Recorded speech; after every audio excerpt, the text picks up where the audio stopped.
vamos a ver los 4 discursos de Lacan, mejor dicho, los 5 discursos, porque él agregó en los años 70, agregó un último discurso, el discurso capitalista, y lo vamos a articular con el concepto de vínculo. Esta articulación tiene el objetivo de poner a dialogar a Lacan y Pichon. Hay que pensar que Lacan y Pichon tenían una relación epistolar, se escribían, se encontraban cuando Pichon-Rivière viajaba a Europa, por lo cual nos parece interesante poner, dialectizar estos dos conceptos que son muy similares, la noción de discurso de Lacan y de vínculo en Pichon. Discurso en Lacan es lazo social basado en el lenguaje. Pichon dice que el vínculo es una estructura compleja que incluye la articulación, la interacción entre sujetos con momentos de comunicación y aprendizaje. No vamos a desarrollar el concepto de vínculo porque sería objetivo de otra clase, pero sí vamos a decir que el vínculo es complejo porque es multidimensional, el vínculo es una estructura interdependiente, o sea que transforma en su dialéctica interdependientes a los sujetos que componen el vínculo y que incluye las dimensiones cognitivas, afectivas y de acción en esa interacción compleja. Lacan, cuando piensa la noción de discurso, lo hace en el contexto del mayo del 68. Ese es el contexto sociohistórico de esta noción de discurso. Él va a decir que hay 4 estructuras discursivas, o sea que en su noción de discurso hay estructura discursiva, hay una noción de estructura. Hay 4 lugares en esta estructura. El agente es el que interpela a un otro, es el que inicia el discurso. Su interlocutor es un otro. De esta relación, ¿no?, de esta interpelación, surge un producto, y acá esta estructura es, digamos, del orden de lo explícito, del orden de lo manifiesto, pero siempre hay una verdad que es desconocida para los integrantes del discurso, ¿no?, para los dos integrantes del discurso, y es una verdad que hay que elaborarla, hay que, en general, quien produce esa verdad es alguien proveniente de las ciencias sociales. O sea, exige una elaboración y exige un trabajo de conceptualización, el acceder a esa verdad. Pero acá lo fundamental es que hay 4 lugares en la estructura discursiva: el del agente, que es el que inicia; el otro, que es el que recibe la interpelación, que se produce en esa relación, en ese lazo social, y cuál es la verdad que podemos develar en esa estructura discursiva. Por otro lado, Lacan utiliza 4 signos. Uno es el signo del amo, el otro es el del saber, el otro es el del sujeto barrado, el sujeto incompleto, el sujeto del inconsciente.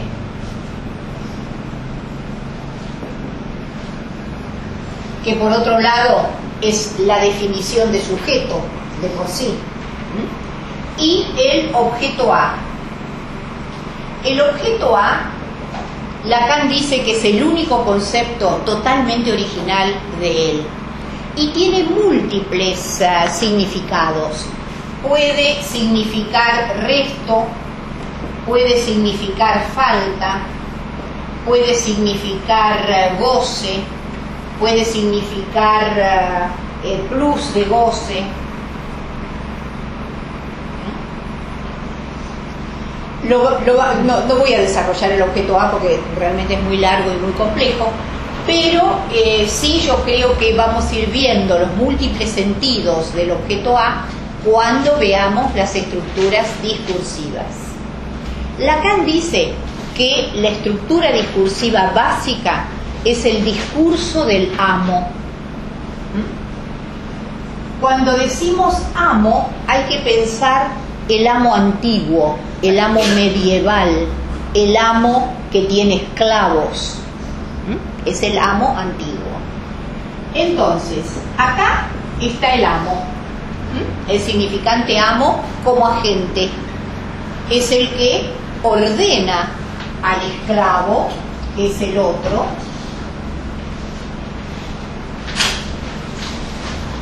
no, perdón.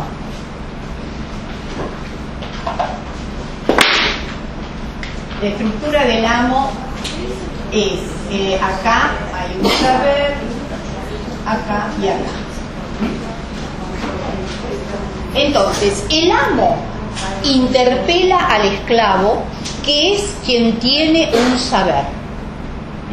Es el esclavo el que sabe trabajar, el que sabe sembrar, el que sabe cosechar, el que sabe ayudar a hacer nacer los terneros, las ovejas, o sea, tiene el saber de la producción. El amo interpela al esclavo, el esclavo produce, trabaja, y acá se produce lo que Lacan va a denominar o va a significar a ese objeto A como el excedente, el goce. Ahora, ese goce lo podríamos adjudicar en parte al esclavo, porque el esclavo tiene un goce en su trabajo, ¿no? O sea, ver crecer las cosechas, ver nacer un ternerito, o sea, hay algo del orden de lo vital en esa producción. Pero Lacan le da el sentido de plusvalía, o sea que el amo es el que se apropia de esa producción y aparece como un amo total, ¿no? Uno se imagina el amo del sur de los Estados Unidos con los esclavos, con sus mansiones, con sus fiestas, con sus carruajes, con sus trajes, ¿no? Con su ostentación, digamos, de riqueza, por lo cual este amo se presenta como un amo que lo tiene todo. Pero, dice Lacan, la verdad que está detrás, implícita, de este amo, es que es un sujeto barrado como cualquiera. Es alguien que puede enfermarse, es alguien que puede morir, es alguien que por un exceso puede dañar su salud, ¿no? O sea, que es un ser mortal como cualquier otro. Si nosotros hacemos una lectura social de este discurso del amo, tendríamos que preguntarnos cuántos amos conocemos. O sea, cualquiera puede comportarse como un amo, un policía, un caudillo, un jefe. Puede tener esta actitud de interpelar al otro como si el otro fuera su esclavo y estuviera a su merced y por lo tanto inapelablemente debe producir aquello que el amo desea, aquello que el amo le reclama. O sea que es un discurso antiguo, pero podríamos decir que aún en estructuras democráticas tenemos bolsones o sectores donde emerge este tipo de discurso. El otro discurso es el discurso universitario.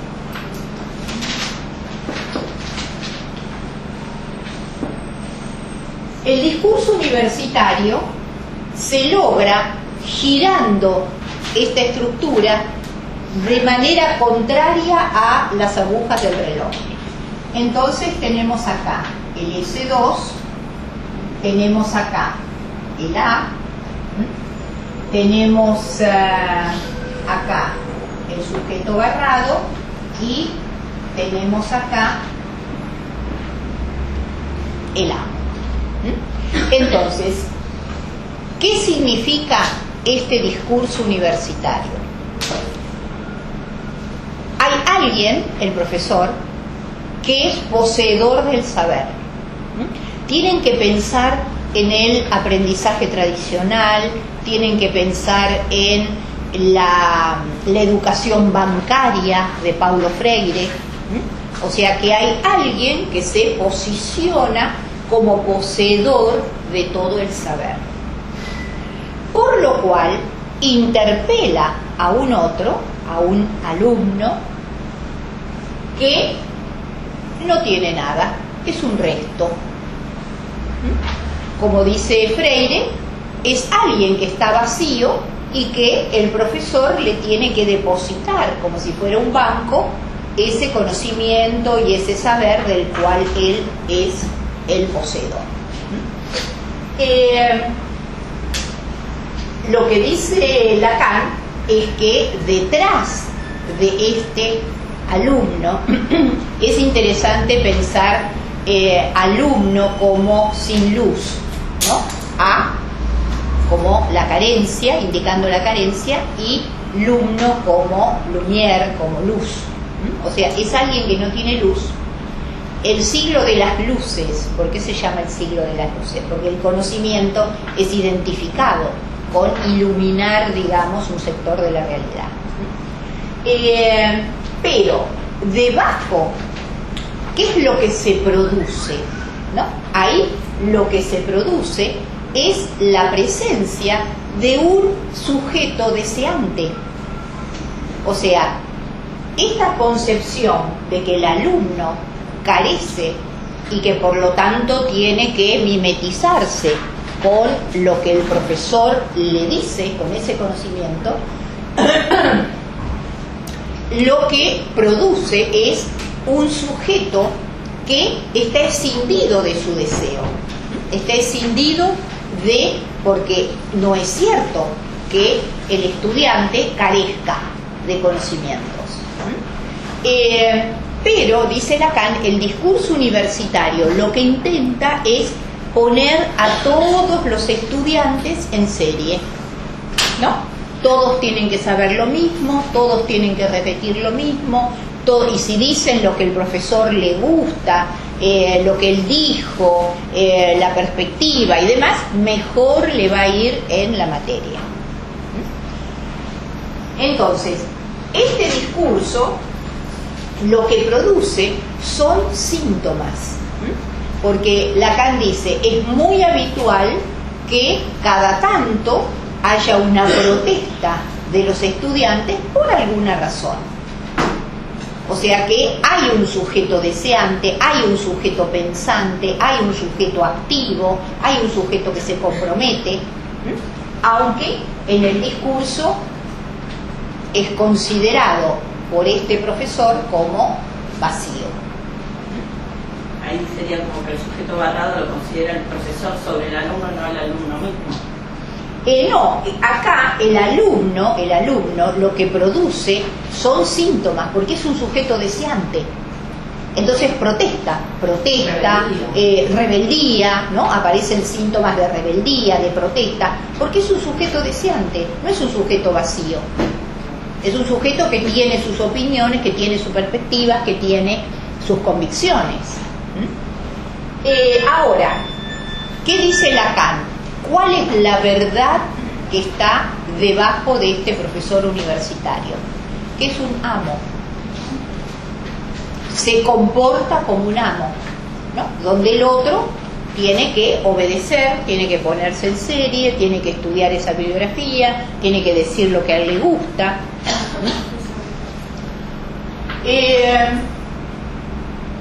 Bueno, esto continúa siendo así. En la Universidad Francesa y en la Universidad Argentina, esto continúa siendo así. El aprendizaje es individual y tienen la bibliografía y se les toma examen en función de esa bibliografía, en función de ciertos conceptos, etc. Bueno, pero hay otros dos discursos que podríamos decir tienen más que ver con el psicoanálisis. Uno es el discurso de la histérica,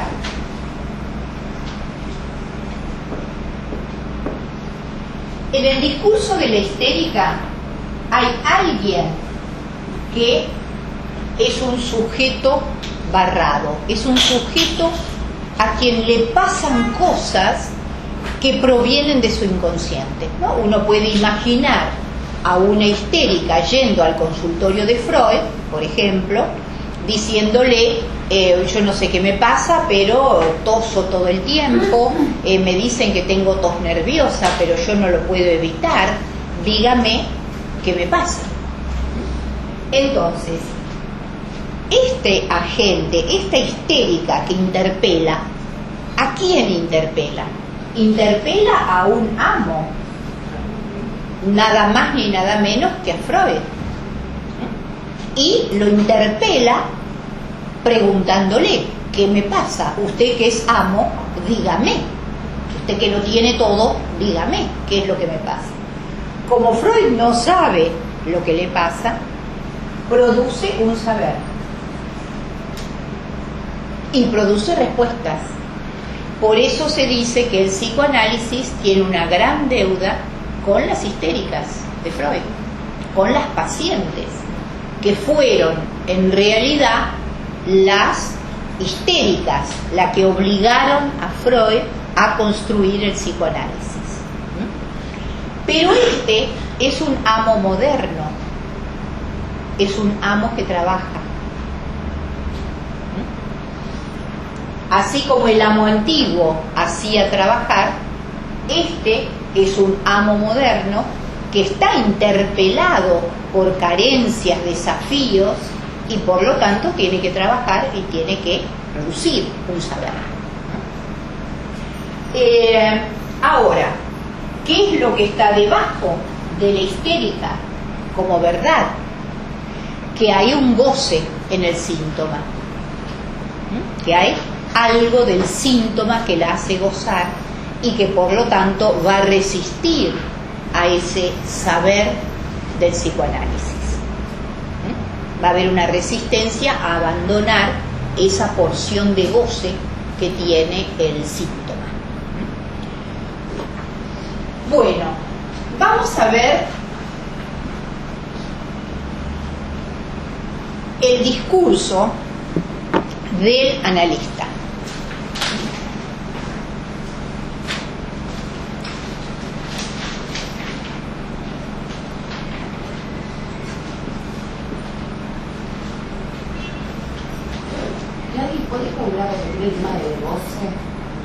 El goce. El goce es una excitación corporal que puede ser, según Lacan, el sufrimiento.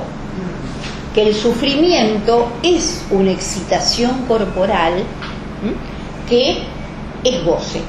Y que alguien puede quedar fijado a ese goce, aún siendo doloroso. Pensemos en las flagelaciones, ¿no? Pensemos en las lastimaduras que a veces estoy hablando de ejemplos religiosos, digamos, en este caso, ¿no? Pero tiene que ver con la excitación corporal. O sea, por eso Lacan lo diferencia muy bien del placer, ¿no? O sea, el placer es aquello que hace descender la excitación. Uno tiene hambre, come, y esa excitación desciende y siente placer. Pero el goce es la búsqueda de la excitación. Tiene que ver con los deportes peligrosos, tiene que ver con la posibilidad de excederse en actividades excitativas, ¿no? Como bulimia y anorexia dentro ahí. Ese goce de... Sí, la anorexia y la bulimia entran dentro del goce mortífero, ¿no? Porque lo que alerta Lacan es que hay un núcleo mortífero en el goce. Que una cosa es el goce sublimado, el goce de alguna manera regulado, pero siempre está como la posibilidad del exceso del goce, que ahí arrastra hacia algo mortífero. ¿Qué sería la búsqueda de la adrenalina? Claro, sería la búsqueda de no poder regular el goce y entonces buscar más y más y más y más excitación hasta que es imposible. O el cuerpo pone el límite o la realidad, la inercia pone un límite. Bueno, este es el discurso del analista para Lacan. Hay alguien que opera como causa de deseo. Acá el significado de el objeto A es causa de deseo. O sea, lo que dice Lacan es que el paciente o la histérica va a buscar a alguien porque supone que ahí hay una verdad que va a descubrir acerca de sí misma o de sí mismo. El analista el paciente va en busca de una verdad que ese analista posee. ¿Por qué dice que es un semblante? Porque en realidad el analista lo único que sabe es poner a trabajar a su paciente a fin de que tome conciencia de su deseo y pueda encaminarse hacia la realización de su deseo. Pero no tiene la verdad del paciente. Pero sí este semblante de que es quien posee esa verdad es causa de deseo, es causa de que el paciente venga a verlo, al analista. Quien viene a verlo es alguien que está sufriendo, es alguien que tiene algún síntoma, es alguien que se interroga, que se preocupa por el síntoma que tiene.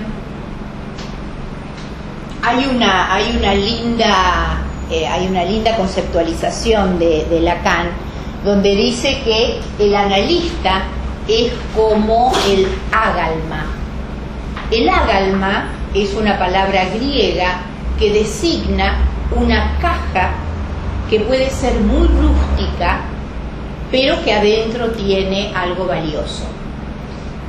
Esta metáfora, digamos, se utilizaba para Sócrates, porque Sócrates era bajo, petizo, gordo, sucio, pelado, desalineado, ¿no? O sea, no tenía nada de glamour, podríamos decir, ¿no? No tenía nada de cuidado de su estética. Sin embargo, era como esta caja rústica, digamos, ¿no? Que nadie daría nada por él, pero encerraba algo valioso en su interior. Entonces, Lacan dice que a veces el analista aparece así, ¿no? Que también puede ser feo, puede ser, ¿no?, desalineado, puede ser bohemio o lo que fuere, pero que se lo busca porque se intuye que ahí hay algo valioso que es la verdad sobre el propio paciente. Bueno, tenemos entonces el interpelado por este agente, ¿no?, que causa su deseo, que es alguien que está sufriendo, que se está interrogando, que está angustiado, lo que fuera. ¿Qué es lo que se produce? ¿Qué es lo que la gente hace producir a este paciente? Le hace interrogar sobre sus significantes amos. ¿Qué son los significantes amos? Son los mandatos, las idealizaciones, o sea, aquello que en el trabajo analítico vale la pena interrogarse, porque uno puede estar alienado a esos significantes. A mí me gusta el ejemplo de María Luisa Bember, por ejemplo. María Luisa Bember fue educada como una dama, y las damas de clase alta no tenían por qué trabajar, podían ser cultas, podían saber varios idiomas, podían gustarle el arte, ¿no?, la cultura en general, pero no arriesgarse, ¿no? María Luisa Bember empieza a filmar y no siempre le fue bien con sus películas. Hizo películas malas y hizo películas espléndidas, ¿no? O peor todavía, Victoria Ocampo. Victoria Ocampo, a principios del siglo XX, ¿qué hacía una dama fundando una revista, rodeándose de hombres extranjeros, Tagore, recibiéndolos en su casa? ¿Qué decían de Victoria Ocampo? Que era como una especie de prostituta de lujo, ¿no?, que tenía muchos hombres y que se vivía rodeada, ¿no?, que era almea loca. O sea, ese es el mote cuando alguien no encaja en el rol social que se supone que tiene que tener. Entonces, uno podría imaginar a Victoria Ocampo interrogándose por estos mandatos familiares, ¿no? ¿Por qué tengo que seguir estos mandatos familiares? ¿Por qué tengo que cuidar una formalidad de dama si mi deseo va para otro lado? Si a mí lo que me entusiasma, disfruto, es pensar, publicar a literatos jóvenes, descubrir buenos autores de literatura, poetas, etc. Entonces, ese es el trabajo, lo que interpela, digamos, el analista es poner a trabajar el paciente sobre sus significantes amos y que los interrogue. Tal vez alguna de esas idealizaciones, alguna de esos mandatos los acepte, pero de todas maneras está bueno interrogarlos para ver, para desalienarse, ver si uno se los queda o no. ¿Cuál es la verdad del analista? Que hay un saber, pero no es el saber del discurso universitario. Hay un saber hacer, hay un saber acerca del deseo, hay un saber acerca de la vida y la muerte. O sea, podríamos decir que es un saber que es conocimiento, sabiduría, ¿no? O que es un conocimiento que no deja de ser un arte o una artesanía, ¿no?, en su hacer. Bueno, estos son los 4 discursos. El discurso del amo, donde se produce plusvalía del cual el amo se apropia. El discurso universitario, donde la gente es alguien que se presenta, fíjense que se presenta como el sabio oriental, ¿no? O sea, como el que lo tiene todo el saber, y además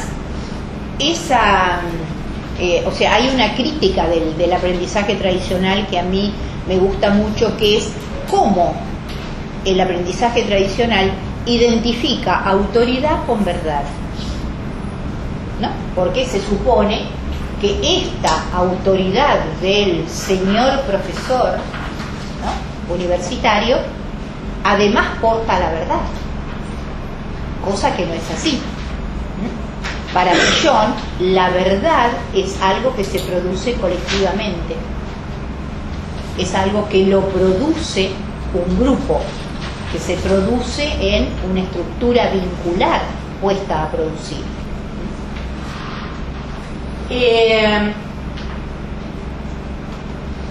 Bueno, faltaría el quinto discurso de Lacan. Pero yo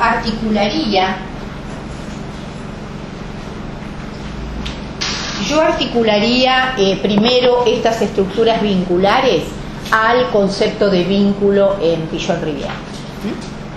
Por un lado, el discurso del amo, si lo pensamos en la estructura grupal, sería el líder autoritario.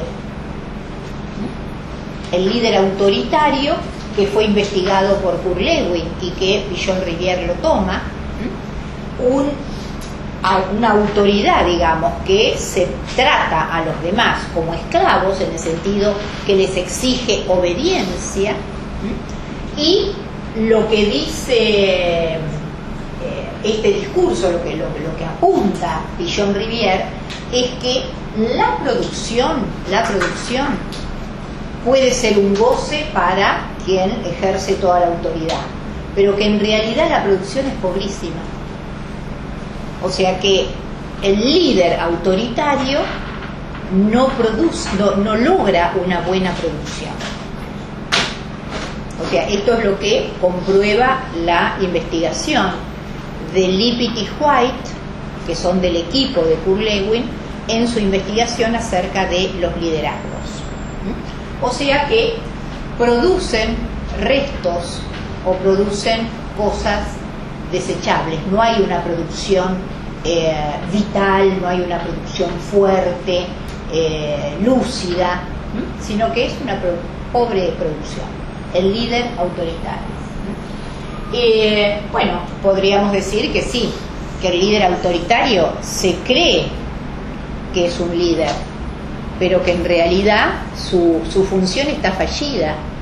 Fíjense que los líderes autoritarios, más que recibir obediencia, reciben semblante de obediencia y travesuras por atrás, ¿no? O sea, producen más transgresiones que otra cosa.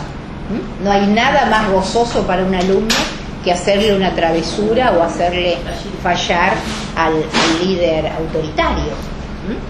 Cuanto más rígido es el profesor, bueno, a ver qué travesura le podemos hacer. O sea que falla en su ejercicio, digamos, de autoridad. ¿Por qué? Lo más probable es que produzca una gran cantidad de transgresiones en lo que él desea ordenar, emprolijar. Bueno, con respecto al discurso universitario, acá tenemos el aprendizaje tradicional del cual Villon-Rivière reniega. Podríamos decir que lo más parecido al discurso universitario es un profesor de un grupo de estudios, ¿no? O sea, alguien que dice, bueno, vamos a estudiar a Villon. Entonces, están los libros de Villon, está el saber sobre Villon que él tiene, y lo que imparte es, frente a los que desconocen Villon, a producir, digamos, un deseo de aprender, un deseo de estudiar.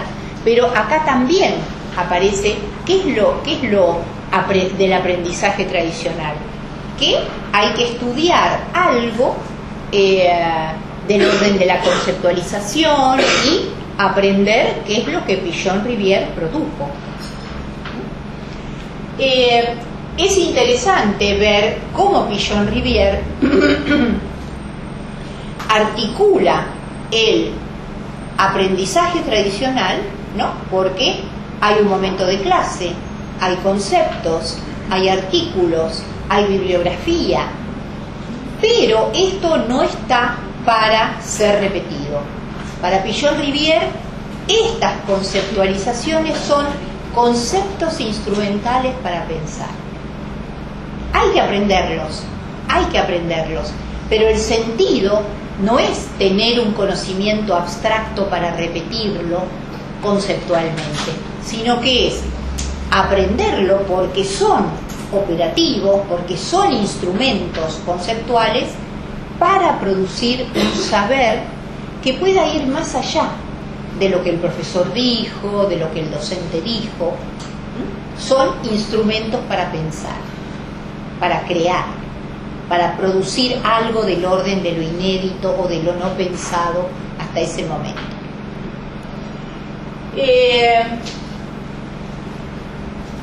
El discurso de la histérica. Fíjense que si lo trasladamos al terreno del grupo operativo, acá aparece la figura de Sócrates. Recuerden que Pillon-Rivière habla de la mayéutica socrática. Podríamos decir que acá está el coordinador del grupo operativo, donde el coordinador del grupo operativo no se erige como dueño del saber. No es el que tiene todo el saber, es el que interroga. ¿Por qué? Porque es el grupo el amo. El grupo es el protagonista de este dispositivo. Es el grupo el que va a decir: este concepto nos es instrumental, nos es operativo para pensar determinada problemática. Recuerden lo que Pillon dice: el momento de la clase es un momento donde se largan pedazos de rompecabezas, ¿no? Donde es el grupo el que va a elegir cuál de esos pedazos va a armar. O sea, el docente puede entregar una figura que parezca un cuadro de Rembrandt, pero después el grupo hace un cuadro que se parece más al de Picasso que al de Rembrandt, ¿no? O sea, utiliza esos fragmentos y hace otra configuración. ¿Por qué? Porque hay múltiples saberes, porque hay experiencias de la vida cotidiana, porque hay un saber que es un saber común, ¿no? Es el saber que circula en el momento histórico, en un momento histórico determinado. Con esa amalgama surge otro objeto de conocimiento. Y que en ese sentido el grupo es amo. El grupo es el protagonista de esa construcción, de esa producción. O sea, construye un saber, construye interrogantes nuevos, construye respuestas nuevas, construye problemáticas nuevas que fueron impensadas, y en ese sentido es una creación permanente. Los temas de investigación que eligen los alumnos, los temas para intervenir que eligen los alumnos, son absolutamente novedosos. Yo he aprendido muchísimo de los temas de investigación que hacen los estudiantes de segundo y de los temas de intervención que eligen para hacer las intervenciones en tercero. Por lo cual es una dialéctica y un circuito de realimentación sumamente interesante. Bueno, acá hay un goce, ¿no? O sea, este docente socrático o que tiene que ver con eso justamente, ¿no? O sea, es un goce sublimado, es un goce en la creación, es un goce en la realimentación dialéctica con el otro, es un goce que da el pensar, el descubrir, el enriquecerse, ¿no? Con la producción colectiva. Bueno, entonces, lo que es el discurso de la histérica podríamos decir que es el posicionamiento del coordinador en relación a la tarea explícita. ¿Qué dice la tarea explícita? Hay un docente que da una clase que es estímulos, ¿no? Estímulos de conceptos instrumentales. Es un grupo que piensa esos estímulos, esos fragmentos, los eliges, arma un objeto de conocimiento que contendrá interrogantes, respuestas, problemáticas nuevas,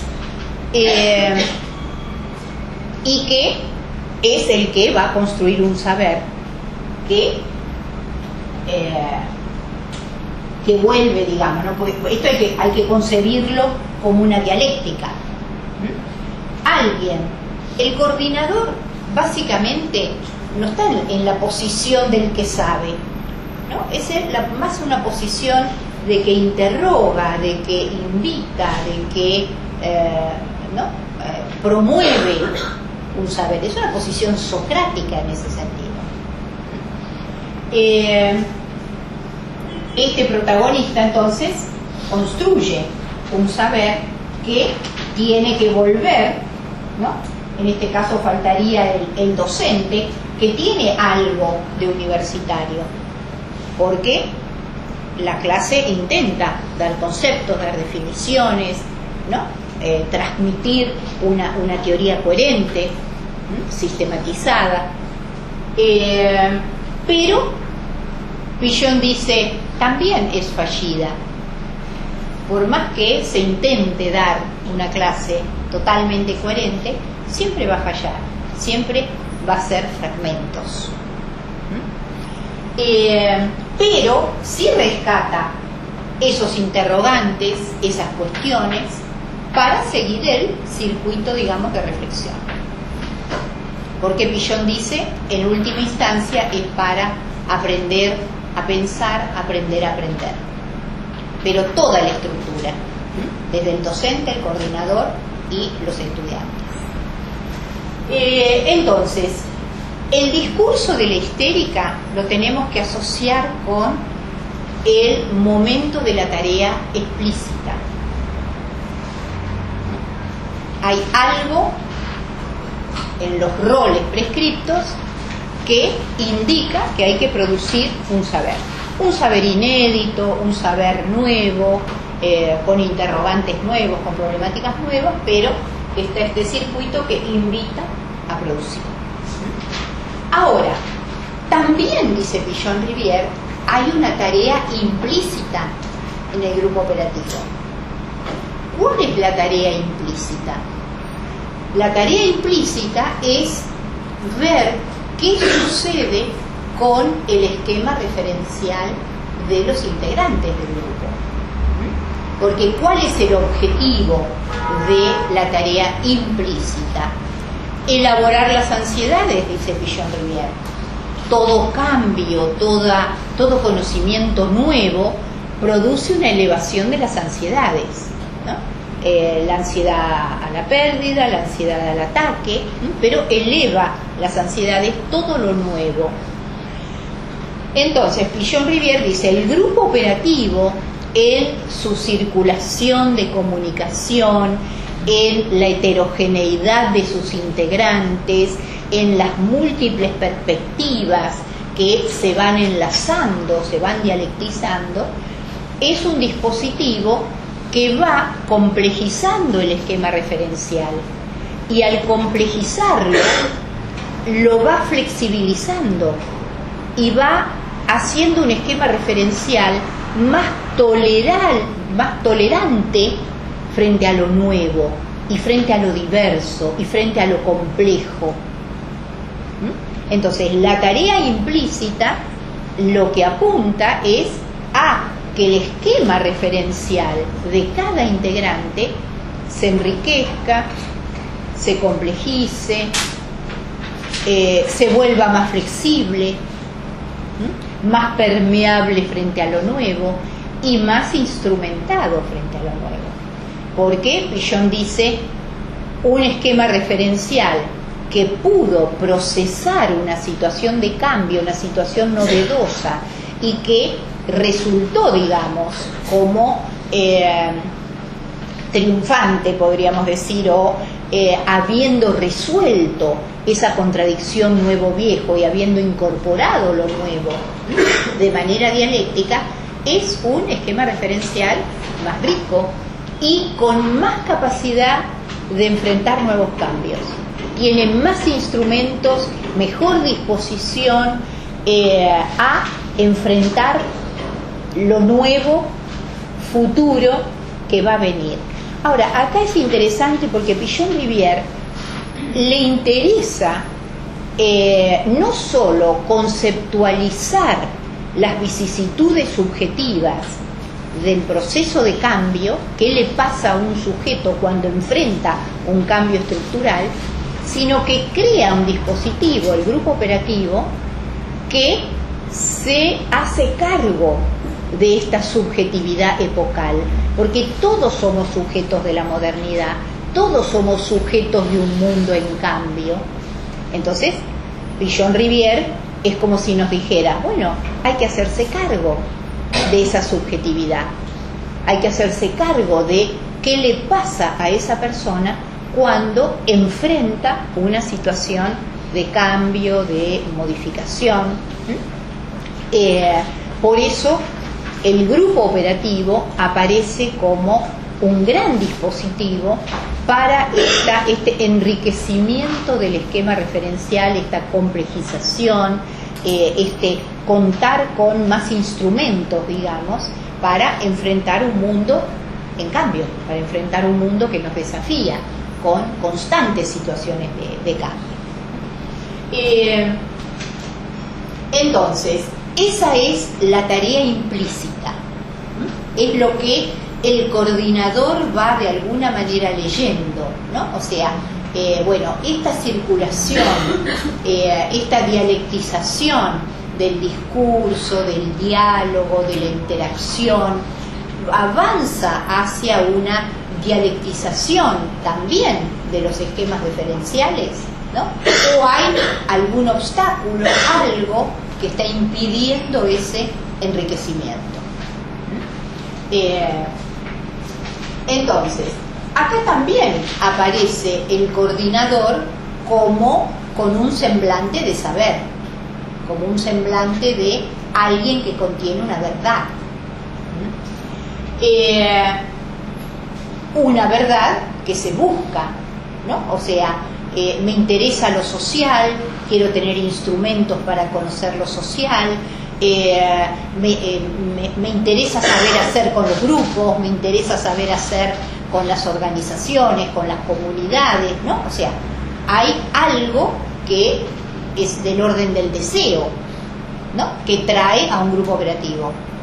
O sea, todos hemos iniciado la carrera con una motivación, ¿no? Con algo que nos resultaba atractivo para nuestro proyecto vital, algo que aparecía anclando en un deseo, digamos.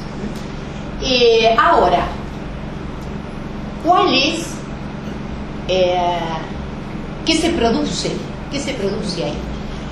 Pichon-Rivière dice que el grupo operativo es un buen dispositivo para interrogarse acerca del propio esquema referencial. Además de todo lo que significa el grupo operativo, de aprender a pensar, aprender a aprender, también es un buen dispositivo para tomar conciencia de por qué pienso como pienso, cuáles son mis tramas vinculares, mi contexto histórico, mis ideales, ¿no? Las figuras que han sido significativas para mí y que me hacen pensar como yo pienso.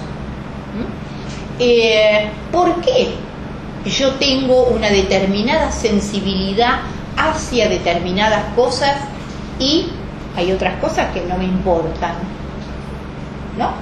O sea, interrogarse acerca del esquema referencial es interrogarse el por qué uno piensa como piensa, siente como siente y hace lo que hace, ¿no? O le resulta muy difícil hacer determinadas cosas.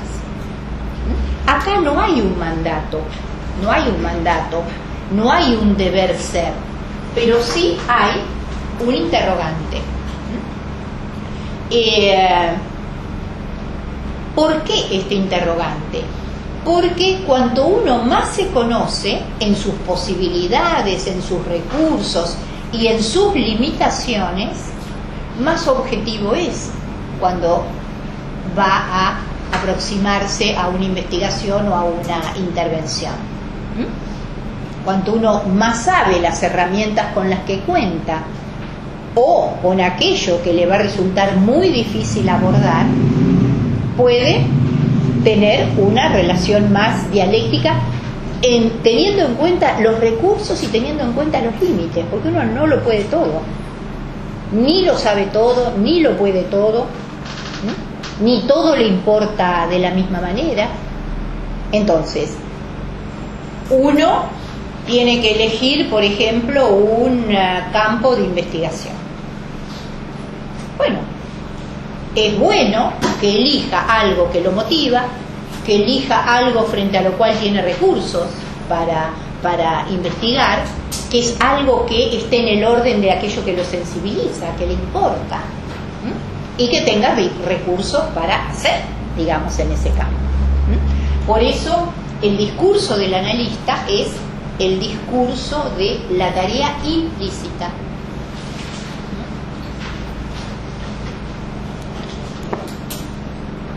Bueno, vamos a ir ahora. Todo esto podría tener una traducción social, ¿no? Pero bueno, eso se los dejo para el debate en el grupo operativo, ¿no? ¿Qué hay del discurso del amo? ¿Qué hay del discurso universitario? De la histérica? Porque uno también podría pensar que los movimientos sociales son el discurso de la histérica, ¿no? Hay un movimiento social piqueteros. No tenemos trabajo, no tenemos dinero, estamos excluidos, marginados, interpelamos al amo, a quien tiene el poder político, a quien está gobernando, ¿no? Para que produzca alguna solución a esta situación, para que produzca algo del orden de lo nuevo y que pueda dar respuesta, ¿no? O sea, todos los discursos tienen una posibilidad de traducción social. El discurso capitalista es un discurso pensado para nuestro momento actual.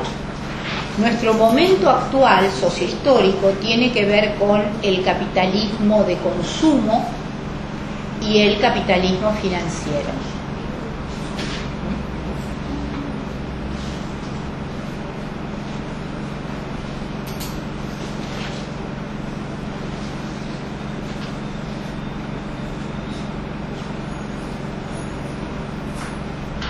Es el discurso capitalista.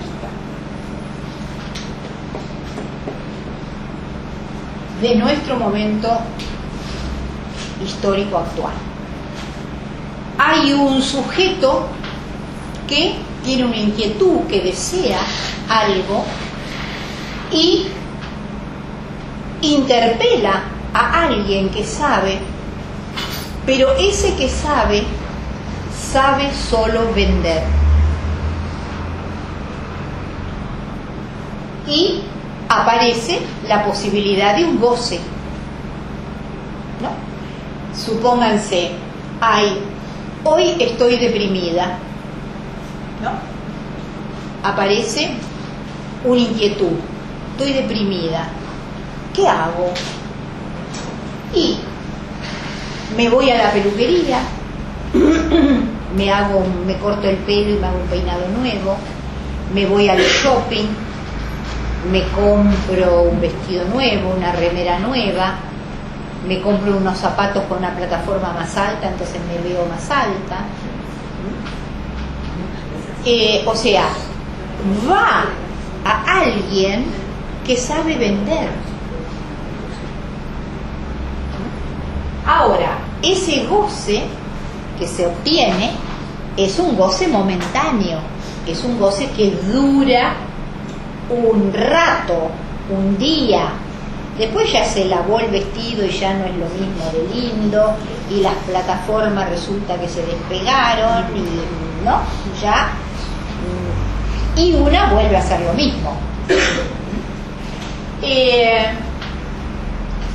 Pero lo que dice Lacan es que acá hay una ganancia también que va a un amo.